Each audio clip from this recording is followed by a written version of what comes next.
I used to work for a small trucking company that delivered frozen products to stores across several states. I would do 3 to 4 deliveries before heading back to the warehouse and then home.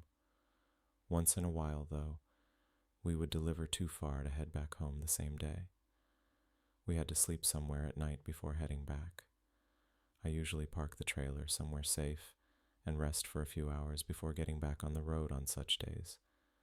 I was scheduled for a long delivery that day, and I knew I would come back very late in the night the next day. I got ready and headed out. Nothing happened on the way out there. I drove out in one of the trucks, made my delivery, and headed back. It was quite late, though, around 1 in the morning. I decided to rest for an hour or two before heading back. The last sign I saw for a truck stop was 40 miles away, so I had to drive a bit longer before getting there. I speed out for long periods when driving on long, straight roads, especially this late at night when there is no one on the road. While driving, I saw something flicker in my side mirror. I looked over and saw headlights shining on my trailer, but I couldn't see any car at all. It meant that the car was in my blind spot because it was way too close to the back of the trailer for me to see. I continued down the road at the same speed, waiting for the car behind me to get to the other lane and overtake me. To my surprise, it stayed right behind me. This was suddenly bothering me because I knew the car would hit me if I braked for no reason. The truck stop was only a couple of miles ahead, so I tried to ignore the car for a while. I finally saw the sign for the remaining distance and started to pull in. I checked on the mirror, and as I was turning, I noticed the car behind me was starting to slow down. It continued to follow me to the parking lot. I wasn't sure what to think. I never had anyone follow me like that. I drove to an open space, and the car continued to trail behind me without stopping. Still, I didn't see who was in the car. I started walking to the back to question them as to why they were following me. They reversed the vehicle and drove away in a rush as soon as I slammed the driver's door shut. I couldn't see too well, but I could tell it was an older man, and the car was rusty all over. The car looked too similar to those old police cars. I stayed at the back of the trailer for a moment, ensuring everything was securely locked and that they didn't return. I got back to the truck and turned it off. I double-checked the doors to ensure they were locked and took one more glance outside through the window to check for cars. I was very exhausted, so I laid back and closed my eyes. I woke hearing a bang echoing through my trailer. I checked my watch and saw I had been sleeping for around 2 hours, since it was almost 3 in the morning. There was another bang, but this time louder. I looked over through the side mirror and saw a very thin shadow moving toward the back. This time around, I freaked pretty much. I grabbed a little knife that I kept in the middle compartment and started making my way out to the back. This time, I left the driver's door open so as not to make any noise.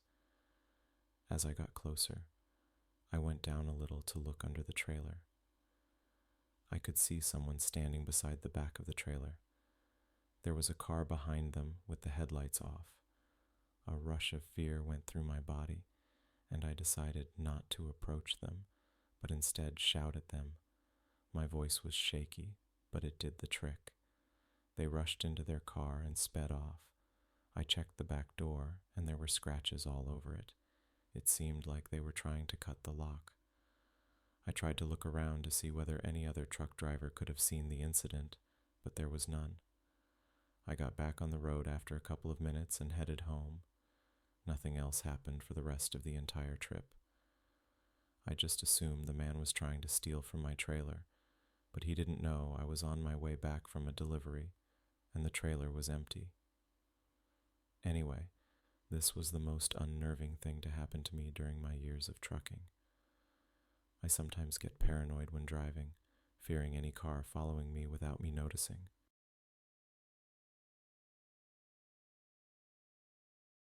I had just gotten out of work at 11 at night and was heading back to my house.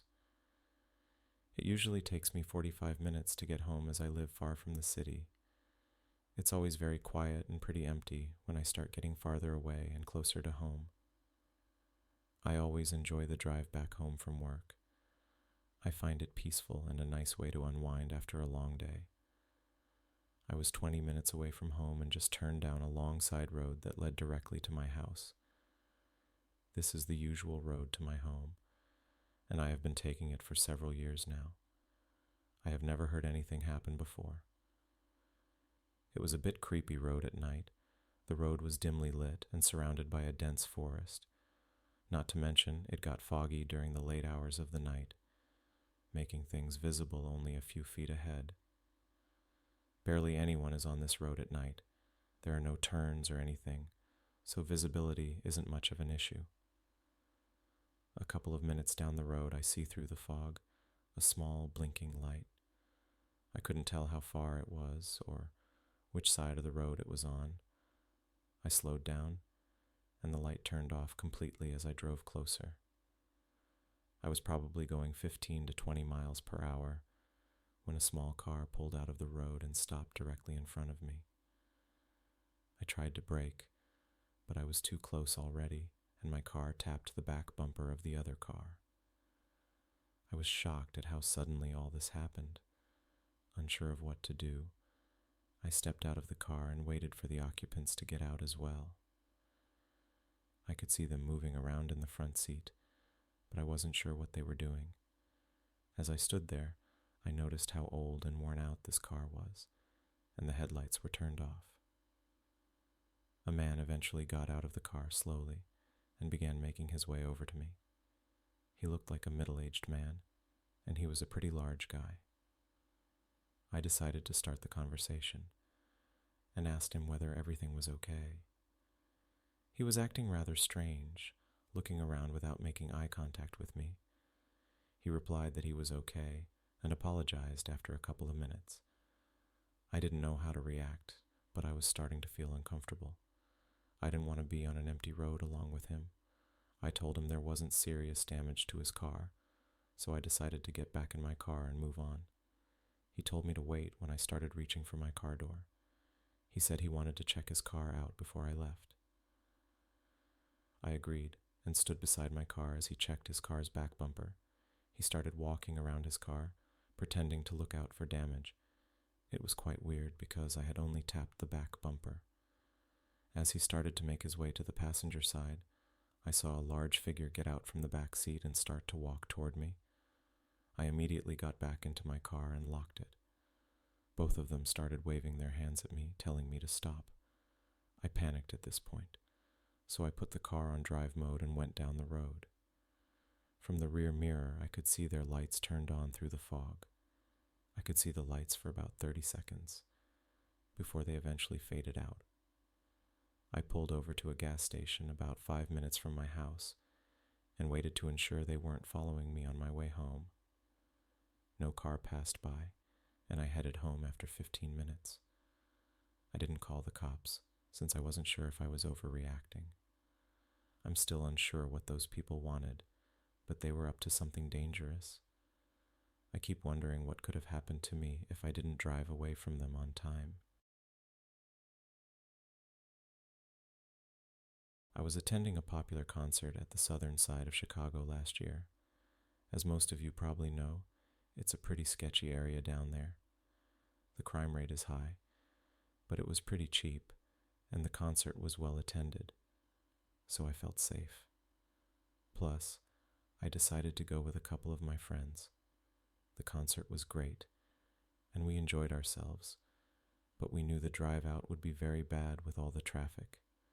It was about 10 at night when we got out of the parking lot and onto the main road. We realized quickly that we were going to be on this road for a while, as the cars were barely moving forward. Sitting there, my friends started looking for other options to get out of the town. They found one that could help us evade traffic. We agreed to try the other route after sitting in the car for about 30 minutes. We turned off from the main road and began going through neighborhood streets. Surprisingly, there were lots of people outside late at night just walking around or standing in their yards. This wasn't normal from where we lived, which was several miles west. We started noticing the people on the streets watching us as we drove by. We also realized that we hadn't seen any other car on the road for the past 20 minutes. We started getting a bit nervous and began to pay more attention. I asked one of my friends to check where the nearest main road was. As he was scrolling through the map, another friend pointed to a car on the other side of our street. It was parked sideways, blocking both lanes of the road. I stopped the car immediately, backed on, got to the road we were previously, and continued driving. We began to panic a little bit, trying to find our way out to a safe public area with other cars. But we saw another car blocking the sideways at the end of the exit of the road we were to use. I stopped the car and looked at my friends, worried. We were all looking at each other, clueless about what to do. It was too dark, and we couldn't tell who was in the car ahead, so we didn't want to approach it. Two men came out from one of the houses off the streets as we were discussing our options. One of them stood behind the car, and the other came to my window. He signaled to me with his hand that I should roll down the window. I rolled only a couple of inches, and he looked at us before looking at the inside of the car. He asked me where we were headed, and I said we were heading back to the highway. He nodded and looked over to his friend, who started walking over to the passenger side. Everyone went silent, and nobody moved. Suddenly, they grabbed the doors, trying to open them repeatedly. I reacted as fast as I could and put the car in reverse as everyone was screaming. Just as I was starting to back out, the man tried to stick his arm through the gap in the window. He even got stuck for a moment before slamming to the ground as I pulled the car back. I turned around and followed another street and went back the way we came. We were in total shock, and I was shaking uncontrollably. We agreed to get back to the same way we came, and then get to the highway from there. The situation had shaken us, but I handled it well. Luckily, the doors were safely locked, and I don't think I could be here now if they were not.